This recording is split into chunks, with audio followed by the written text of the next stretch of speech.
Hola, mi nombre es Makeilin Chaviano, soy psicóloga clínica y de la salud, soy terapeuta certificada en EMDR y soy consultora de EMDR en entrenamiento.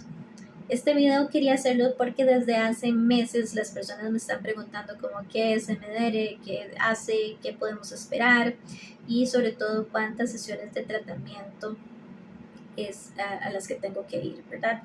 Entonces, creo que estos son algunos elementos importantes. Yo en mi página en www.psicologachaviano.com hay una sección que es dedicada solamente a MDR y hay otra sección en preguntas frecuentes donde pueden ver, yo ahí he tratado de coleccionar como una gran cantidad de preguntas que las personas me han ido haciendo a lo largo de estos años. Las he tratado de condensar. En todo caso, hay personas que me dicen, entiendo más y me comentan. Entonces, pues bueno, pueden ver este video e igual creo que es importante que se puedan leer la información que ahí está. Entonces, bueno, empezando, creo que es importante que sepan que MDR no es una técnica, es un sistema terapéutico, es un modelo de abordaje al trauma. Y es un modelo de abordaje al trauma porque igual hay un montón. Yo tengo que decir que mi abordaje es integrador. Sí me he ido especializando en temas muy relacionados solamente al abordaje del trauma.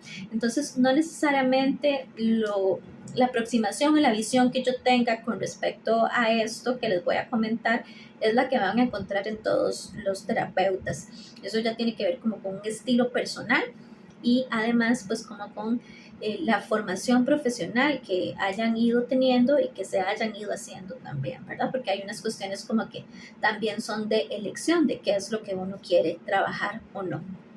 Entonces, partiendo de esto, MDR viene a ser como un cambio de paradigma. MDR trabaja emociones, sensaciones, pensamientos y conductas. Por lo tanto, vemos los 4 mientras vamos haciendo las 8 fases de tratamiento que son cíclicas. Es decir, estas 8 fases las vamos haciendo conforme todas las experiencias traumáticas que nos vamos topando cuando estamos haciendo la fase 1 y 2 con el paciente, que es básicamente una entrevista a profundidad.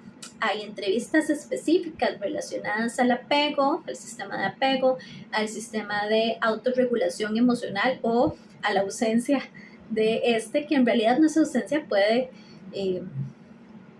tener muchas, más bien, conductas de adaptación ante al trauma, porque eso es lo que encontramos, la adaptación, sea como sea, a las experiencias traumáticas. Quiere decir, sea una buena adaptación, sea funcional o sea una que en realidad crea problemas. Y esto lo vamos viendo con el paciente, con el cliente. De ahí lo que hacemos entonces es ir creando como una lista o una línea de los problemas principales para abordar. Esto siempre termina siendo un borrador porque no necesariamente el motivo de consulta, que es el problema del hoy, de aquí, del presente, es el que nos va a ayudar a solucionar los síntomas que hayan desde hace mucho tiempo. Entonces, nosotros lo que hacemos es ordenar esto con el paciente y podemos trabajar de forma que empecemos con los eventos más recientes y terminemos en las experiencias donde estas sensaciones, emociones, pensamientos y conductas no tan adaptativas o funcionales aparecieron, o más bien me voy de una vez hacia el pasado y empiezo a trabajar del pasado hacia el presente. Esto otra vez puede ser que se decida dependiendo de lo que yo vaya viendo que tiene el paciente, tanto de síntomas como de recursos para poder abordar ese trabajo terapéutico que hay que hacer.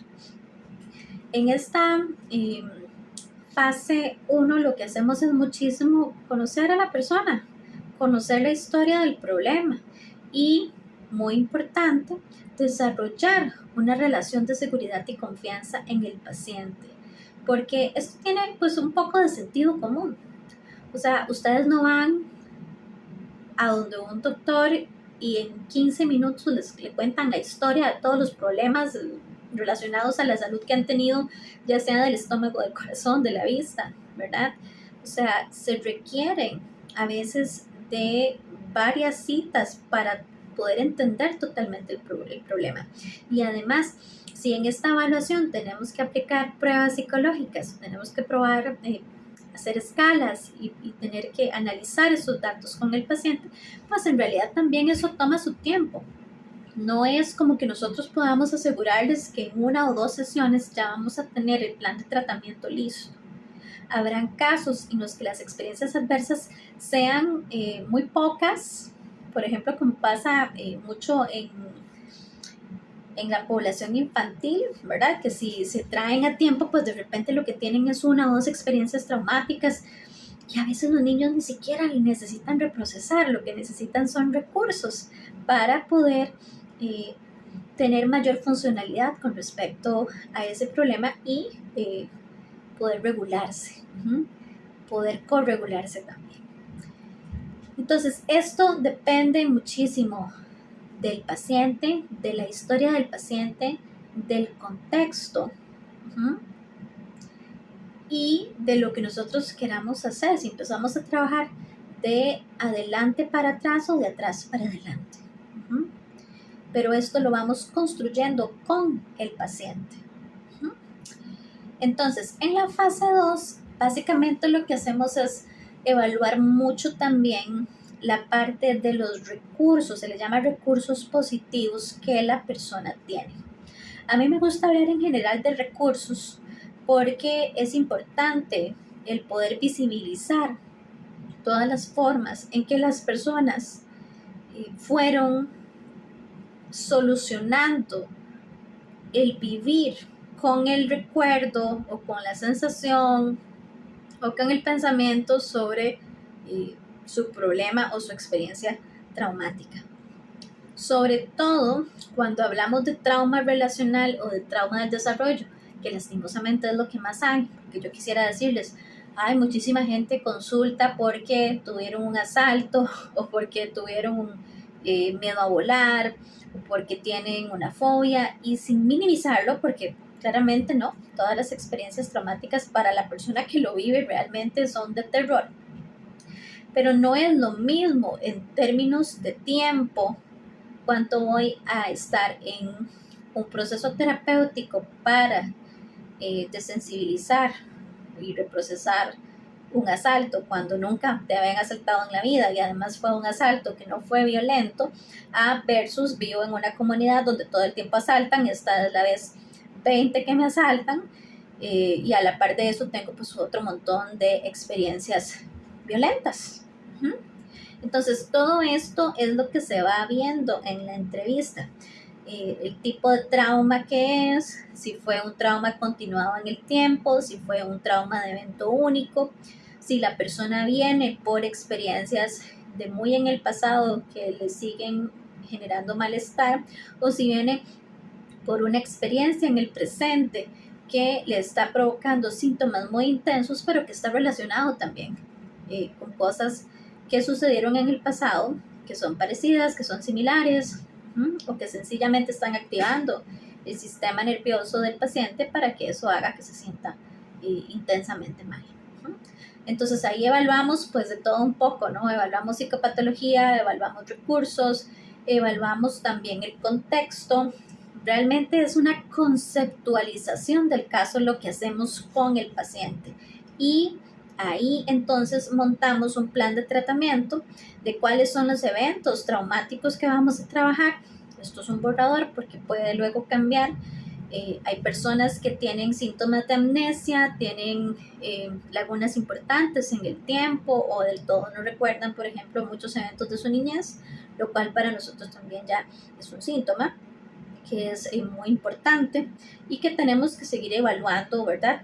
Los sistemas de regulación, los sistemas de apego, tenemos que evaluar disociación.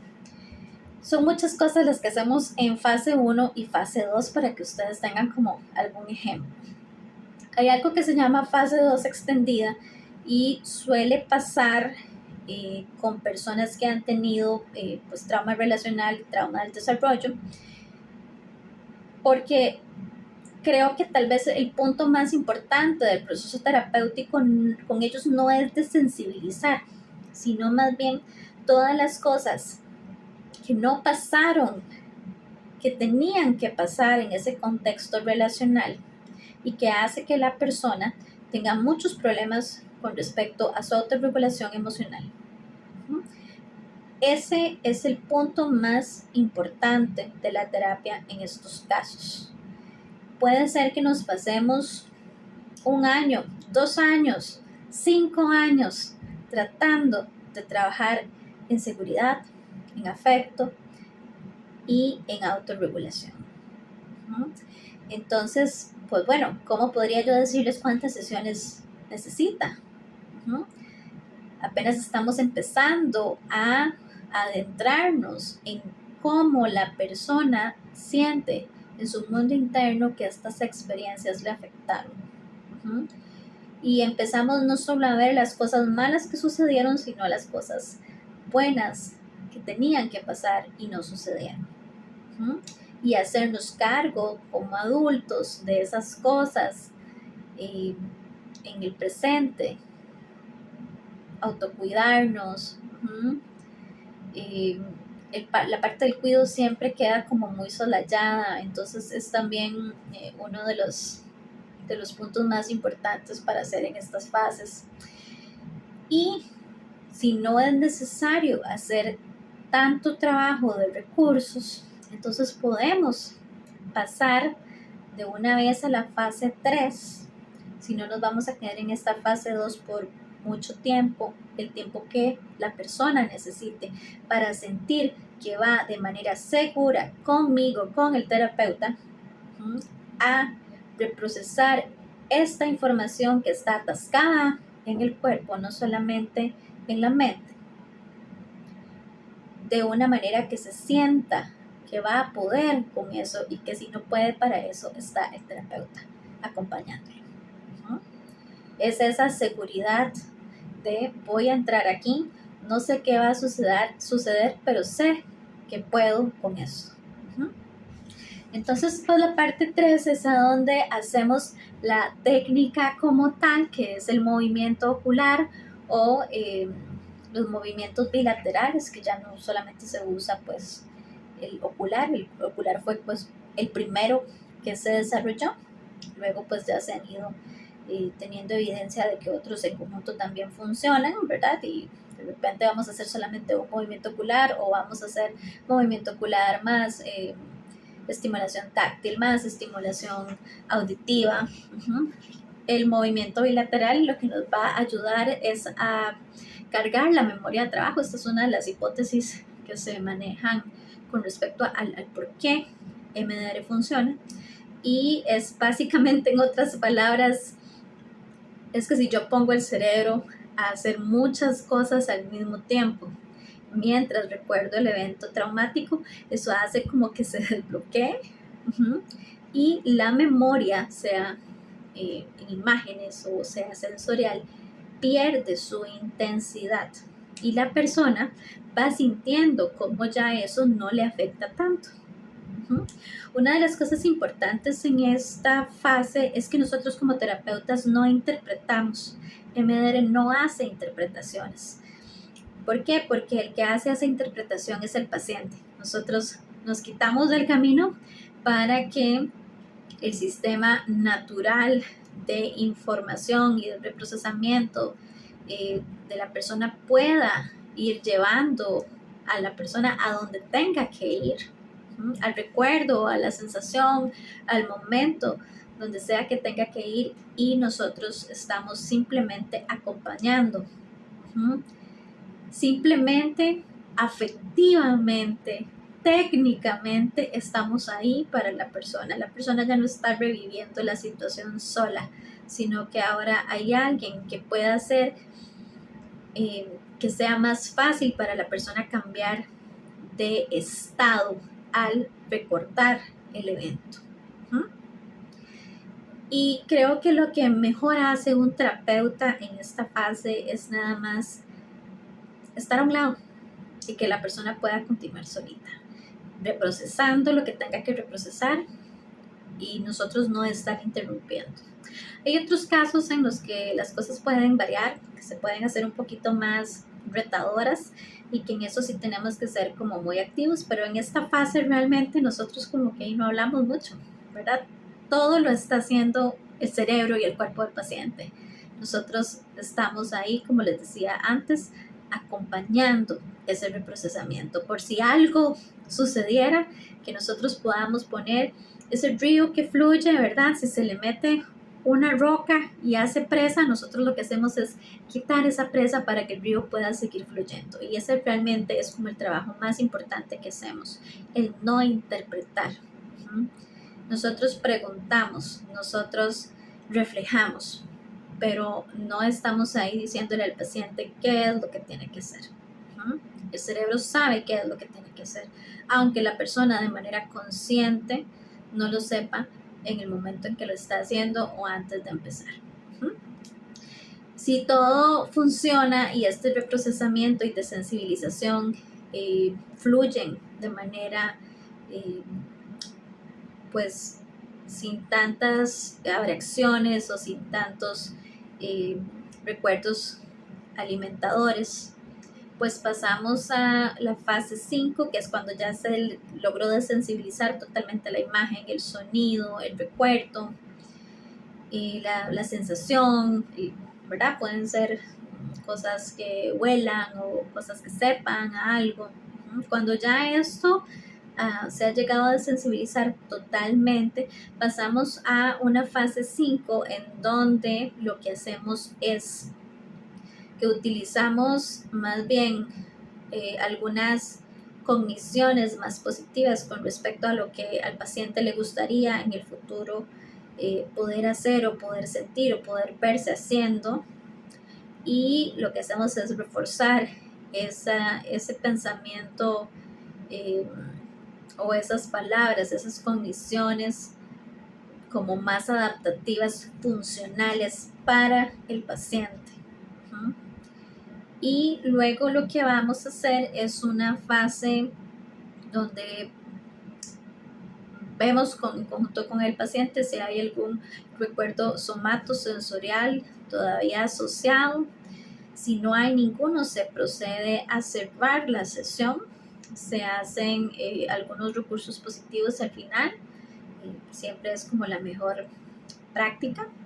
Y esto se debe reevaluar en cada sesión siguiente. Es decir, cuando la persona vuelve a venir la siguiente sesión, igual le preguntamos cómo se sintió con respecto al problema que se había trabajado, aunque quedara en 0 en esa sesión.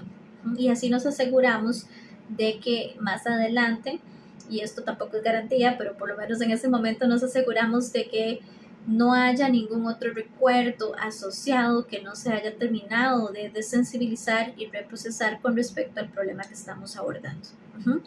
Y esto lo vamos haciendo una y otra y otra y otra vez con respecto a los diferentes puntos, los diferentes problemas o las diferentes experiencias traumáticas que las personas han ido teniendo. Lo bonito de MDR es que después de repente uno ve que tiene como un plan de tratamiento larguísimo, porque de repente la persona tuvo un montón de experiencias traumáticas a lo largo de su vida, lastimosamente, y conforme uno va avanzando en los diferentes problemas, en los diferentes blancos, hay otros que se desensibilizan solos. Y esto es un fenómeno súper interesante en MDR, porque es muy rico para uno como terapeuta y para los pacientes el ver que habían experiencias que estaban relacionadas a sentirse de cierta manera, y que aunque no se hayan hablado y trabajado directamente a través de MDR, como en otros puntos sí, igual se desensibilizaron. Y la persona realmente llega a sentirse en 0, aunque no se haya hablado sobre ese problema.